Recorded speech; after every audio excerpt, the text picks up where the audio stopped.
علیکم۔ ویڈیو کی تفصیل میں جانے سے پہلے میں آپ کو بتا دوں کہ اوپر میرا یوٹیوب کے چینل کا ایک لنک دیا گیا ہے، رومان ذیلدار ایڈوکیٹ۔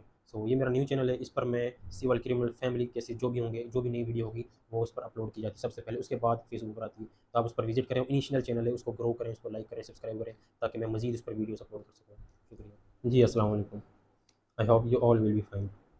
آج کا ٹاپک ہمارا بڑا ہی امپورٹنٹ ہے، لا آف انہیریٹنس، وراثت کی تقسیم، جس کا دین میں بھی بڑا اسپیسیفکلی اس کو ایکسپلین کیا گیا ہے۔ حدیث نبی صلی اللہ علیہ وآلہ وسلم ہے کہ جو شخص وراثت کے تقسیم کو، اس عمل کو، اس کو علم کو جان جائے تو اس نے آدھا علم محفوظ کر لیا، اپروکسیمیٹلی اس طرح حدیث ہے۔ تو اسی طرح ہم دیکھیں گے کہ اللہ تعالیٰ نے قرآن پاک پارہ 4 سورہ النساء آیت نمبر 11 اور 12 میں تفصیل سے وراثت کو اس کو بیان کیا۔ ہم سب کی ذمہ داری ہے کہ ہم اس قرآن پاک کو پڑھیں۔ تو میرے خیال ہے کہ آج کے دور میں ہم سب اس چیز سے غافل ہیں کہ قرآن پاک کو یا تو پڑھتے نہیں، اگر پڑھتے ہیں تو اس کو ترجمے سے تفصیل سے اس کو نہیں پڑھتے، پڑھا اور رکھ دیا، جو کہ یہ بھی افسوس کی بات ہے۔ اس کے علاوہ کچھ لوگ کہتے ہیں کہ وراثت کا قانون کیوں ہے، اس کو آپ اسی طرح سیپریٹ کر سکتے تھے خود ہی۔ نہیں، اگر یہ قانون نہ بنا ہو، اسلام میں اس کی ڈیفینیشن نہ ہو، تو آپ دیکھیں گے کہ مرنے والے کا والد کلیم کرے گا کہ یہ میرے بیٹے کی جگہ ہے، بچے کہیں گے ہمارا باپ تھا، بیوی کہے میرا ہسبینڈ تھا۔ تو اس چیز کو کلیئر کرنے کے لیے اسلام نے بڑا ہی اسپیسیفکلی اس کو ایکسپلین کیا ہے، تو یہ بہت بڑی ذمہ داری ہے تو ہر شخص پر یہ لائق ہوتی ہے۔ ہم دیکھیں گے پہلی چیز کہ مرنے والا شخص اپنے پیچھے جو جائیداد، پیسے، کچھ بھی چھوڑ کر جاتا ہے، اس کو 3 چیزوں میں پہلے تقسیم کیا جائے گا۔ سب سے پہلا ہے کہ اس کی تجہیز و تدفین، جو اس کے اوپر خرچ آتا ہے، اس میں سے اسپینڈ کی جائے گی، خرچ کیے جائیں گے، تو وہ تو ہو گیا اب سائڈ پر۔ اور دوسرا جو ہوگا، اگر اس شخص نے کوئی مرنے سے پہلے کوئی قرض لیا ہو تو اس میں سے جو اس کی جگہ پیسے ہوں گے، قرض ادا کیا جائے گا۔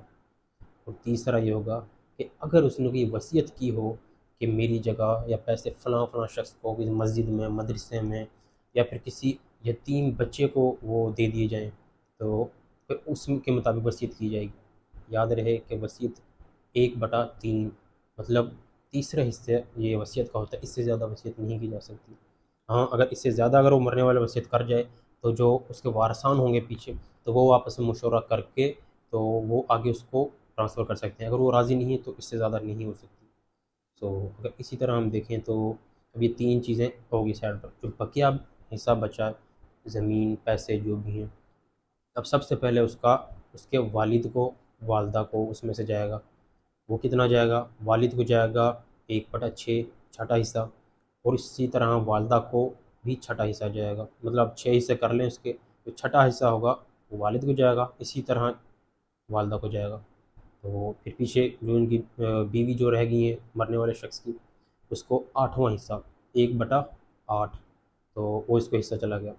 اب پیچھے رہ گئے ان کے بچے، اگر بیٹا ہے تو اس کو 2 حصے ملیں گے بقایا زمین میں سے، اور جو اگر بیٹی ہے تو اس کو 1 حصہ، مطلب لڑکے کو لڑکی سے آدھا حصہ زیادہ ملتا ہے۔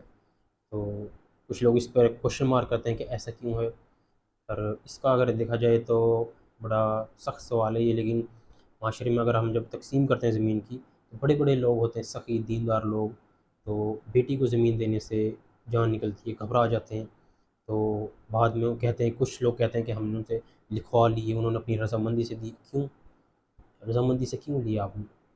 آپ کو اللہ تعالیٰ نے وسعت دی ہے، آپ ان کو حصہ دیں، نہ لکھوائیں ان سے۔ خیر، یہ تو ہمارے معاشرے میں ایک چیز عام ہو چکی ہے۔ اب ہم دیکھتے ہیں اس میں کہ اگر مرنے والے شخص کے ایک بیٹی ہے، بیٹا دوسرا کوئی نہیں ہے، ٹھیک ہے، اب اس میں ہم دیکھیں گے کہ اگر مرنے والے شخص کی ایک بیٹی، بیٹے نہیں ہیں، تو آدھا حصہ بیٹی کو ملے گا، تو باقی حصہ اس کے والد کو چلا جائے گا مرنے والے کے۔ اسی طرح اگر وہ 2 بہنیں ہیں تو اس طرح پھر ان کا جو ایک حصہ ہوگا اس سے بڑھ کر 2/3، مطلب 2/3 اس کو، ہر دونوں لڑکیوں میں سے ایک ایک کو 2/3 ملے گا، مطلب ان کا بڑھ جائے گا پہلے سے۔ تو اسی طرح اگر بیوی کی وفات ہو جائے، اب ہم دیکھیں کہ اگر بیوی مر جائے تو اس کی جو جائیداد ہوگی، وہ پیسے ہوں گے، اس میں سے ہسبینڈ کو 1/4 اس کا حصہ ملے گا، شوہر کو۔ اور اگر شوہر، اس کے کوئی بچے نہیں تھے مرنے والی عورت کے، تو شوہر کو اس میں سے پھر آدھا حصہ ملے گا، اس کا حصہ بڑھ جائے گا۔ تو اسی طرح اگر ہسبینڈ مر جائے تو بیوی کو آپ کو بتایا تھا 1/8 ملے گا، اور اگر ان کے بچے نہیں ہیں تو اس بیوی کا حصہ 1/8 سے 1/4 پر آ جائے گا، مطلب ان کو وہ اس کا زیادہ حصہ ملے گا۔ تو یہ بڑے کمپلیکیٹڈ اور بہت ہی ضروری فیکٹس ہیں جو ہر ایک مسلمان، ہر شخص کو جاننا بہت ضروری ہے، تاکہ آپ ان کی تقسیم کے وقت کوئی ذرہ برابر کی بھی کوئی غلطی نہ کریں۔ اس کا بہت سخت اس کا حساب کتاب۔ اسی طرح دیکھا جائے کہ اگر بیوی عدت کا وقت گزار رہی ہے، عدت کا وقت وہ بھی ہوتا ہے جی، مطلب طلاق ہو جاتی ہے تو عدت کا وقت گزار رہی ہے وہ، تو اس دوران اگر ہسبینڈ کی ڈیتھ ہو جائے تو بیوی یہاں بھی 8ویں حصے کی حقدار ہوگی، اس کو وراثت میں حصہ ملے گا۔ تو ایک ہمارا بڑا اہم ٹاپک یہ ہے کہ پینشن جب کسی شخص کی ڈیتھ ہو جاتی ہے، جب کسی شخص کی ڈیتھ ہو جاتی ہے تو نارملی دیکھا جاتا ہے کہ اس کی جو پینشن ہوتی ہے بیوی اپنے پاس رکھ لیتی ہے، اپنا حق سمجھتی ہے۔ نہیں، ایسا نہیں ہے۔ پینشن ہوتی ہے وہ اس کا حصہ اسی طرح آپ کو، مرنے والے کے باپ کو، اس کی والدہ کو، پھر وہ بیوی کو اس طرح ڈسٹریبیوٹ ہوتا ہے۔ یہاں بھی بیوی کو 8واں حصہ ملے گا، 1/8۔ تو یہ ایک بڑا غلط کنسیپٹ بنا ہوا ہے کہ وہ بیوہ رکھ لیتی ہے اپنے پاس، باقی کو محروم کر دیتی ہے۔ تو اس کے اوپر لاہور ہائی کورٹ کی ایک ججمنٹ بھی ہے، PLD 2017، پیج نمبر 360، آپ تفصیل سے پڑھ سکتے ہیں، اس میں واضح طور پر بتایا گیا۔ تو یہ بڑے ہی ایک ٹیکنیکل پوائنٹس ہوتے ہیں۔ تو ایک ہمارا نیا پوائنٹ یہ ہے کہ ایک کنسیپٹ جو بچے کو آگ کر دیا، آپ سنتے ہیں کہ فلاں نے اپنے بچے کو آگ کر دیا، لیکن نہ ہی اس کا شریعت میں کوئی کنسیپٹ ہے، نہ ہی لاء میں۔ آگ نہیں ہوتا، آگ کرنے کا ایک ہیپوتھیٹیکلی ایک بات بنی ہوئی ہے، آگ نہیں کیا جا سکتا۔ ہاں یہ ہو سکتا ہے کہ باپ اپنی جگہ کسی کو گفٹ کر دے تو اس جگہ پر وہ کچھ نہیں کر سکتے کارروائی۔ تو اسی طرح اگر دیکھا جائے تو جو قریبی رشتہ ہوتا ہے، مرنے والے کا اگر قریبی رشتہ ہے تو دور والے کا حق ختم ہو جاتا ہے، جیسا کہ اگر مرنے والے شخص کے بیٹے ہیں تو پوتے اسے محروم ہو جاتے ہیں اس حصے سے۔